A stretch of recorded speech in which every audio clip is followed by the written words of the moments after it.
Hey everyone, welcome back to The Explainer. If you really want to understand where our technology, our government, and frankly our economy are actually heading right now, you have to look at the intersection of three key figures. Today, we're going to examine exactly how Donald Trump, Elon Musk, and Mark Zuckerberg are actively reshaping the tech landscape right now, in 2026. We have got a lot of incredible ground to cover, so let's get right into it. Okay, let's dive into this.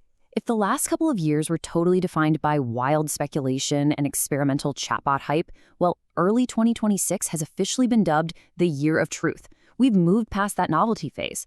The theoretical debates we used to have, they've crystallized into the hard, undeniable realities of today. We're in a definitive new era now, where the rubber is absolutely meeting the road. Think about it. AI used to be, a fun novelty, kind of like a parlor trick confined to a browser window on your laptop. But today, it's evolved into a highly regulated physical reality. It's woven directly into the absolute core fabric of U.S. governance and corporate strategy. It isn't just software anymore, it's institutional, and it is fundamentally changing how countries and massive companies operate on a daily basis. So here is our roadmap for this explainer. First, we'll look at 2026 as the year of truth. Second, Musk as the architect of physical AI. Third, Zuckerberg's diplomacy and Cloud 3.0. Fourth, Trump's nationalist AI policy. And finally, balancing innovation and control. All right, Section 1. Musk, architect of physical AI. Now, what's really interesting about this slide is how Elon Musk has evolved from an outsider critic to a central architect of government operational efficiency, most notably through DOGE, the Department of Government Efficiency. And the engine driving all of his work right now is this concept of physical AI. We aren't talking about software generating a polite email here. These are highly customized AI models embedded directly into autonomous machines. It's AI you can physically touch, and it's completely transforming logistics and manufacturing, especially in sectors central to his own interests over at Tesla and SpaceX. But Musk's reach goes way beyond commercial logistics. His company, xAI, has recently secured some major Defense Department contracts. They're actually stepping up to co-bid alongside tech giants like Google and OpenAI. And their ultimate goal? To integrate large language models, which are basically the sheer brainpower behind modern AI, directly into national security applications.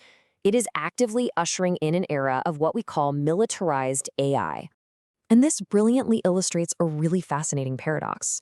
On one hand, you have Musk pushing for rapid militarized AI development alongside the Pentagon. But on the exact same hand, he's simultaneously issuing these stark warnings that algorithms are reshaping how children think, and he's demanding strict social media age gating. It's just a remarkable duality, right? Extreme acceleration and extreme caution coming from the exact same architect. Moving right along to Section 2, Zuckerberg, diplomacy and Cloud 3.0. If Musk is the operator in this landscape, Zuckerberg is absolutely the diplomat. After facing some really heavy headwinds, Meta pivoted sharply and executed this massive return to grace. Think back to pre-2026. Zuckerberg was frequently a major target of conservative ire. But cut to January 2026, he was reportedly kissing the ring at the inauguration. Almost overnight, he transformed from a political target into a key advisor on the president's tech council. He isn't just reacting to the rules anymore, guys. He is actively helping to write them. Just to ground his newfound influence in some hard data, consider this. The tech council that Zuckerberg now advises doesn't just hold political sway. The members of this council control an incredible 60% of all global cloud infrastructure. That is a massive chunk of the digital world. And hey, if 60% of the cloud sounds huge, try 95%. That is the share of GPUs, those essential microchips required to actually train AI models, controlled by these exact same council members. When you're helping write the rules for a group that holds 95% of the computing power needed to build the future, your influence is absolutely staggering. So what is Meta actually doing with all this influence? Well, they're capitalizing on Cloud 3.0. This is a major shift away from the public cloud models of the past, moving toward hybrid, sovereign infrastructure models. Basically, it allows massive corporate and government clients to fine-tune AI on their own proprietary data, but with super strict privacy and security. Zuckerberg recognized early on that data sovereignty, that's the new gold standard. Internally, Zuckerberg is also setting a rather ruthless new industry standard. They've dubbed it Meta's inner brawler. He's using autonomous AI agents to actively flatten corporate hierarchy, literally replacing traditional staffing with AI. And this isn't just some quirky meta experiment anymore. It's rapidly becoming the go-to blueprint for global business leaders who are looking to radically streamline their operations. Which brings us to Section 3, Trump, Nationalist AI Policy. So the crucial point is how the regulator is shaping the rules of the game, and that's President Donald Trump. His first term was widely recognized as purely deregulatory, right? Just cutting red tape. But his 2026 approach reveals a very distinct pivot toward a highly structured nationalist approach to technology. It's a massive shift from a sort of free-for-all environment to strategic national control.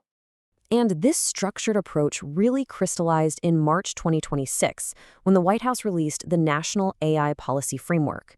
This is a massive legislative proposal with one very clear, singular goal: to secure U.S. AI dominance on the global stage.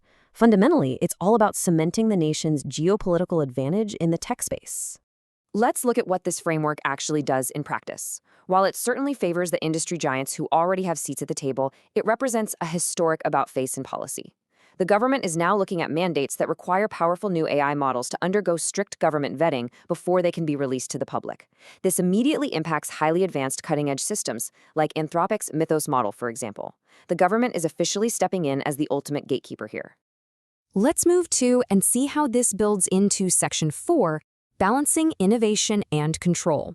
When we look at the operator, the diplomat, and the regulator together, we can see exactly how deeply they intertwine.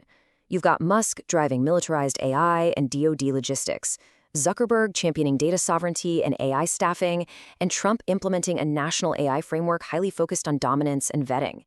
Together, corporate strategy and national policy are permanently fusing. The lines between a massive tech giant and the state apparatus are blurring more and more every single day. Which leaves us with one incredibly vital question. When corporations and governments become this deeply structurally entangled, who really holds the power over our AI-driven future? Is it the creators of the technology or the government vetting its release? As you continue your learning journey, I want you to keep that exact question front of mind. Thank you so much for joining me for this explainer. Keep learning, stay curious, and I'll see you next time.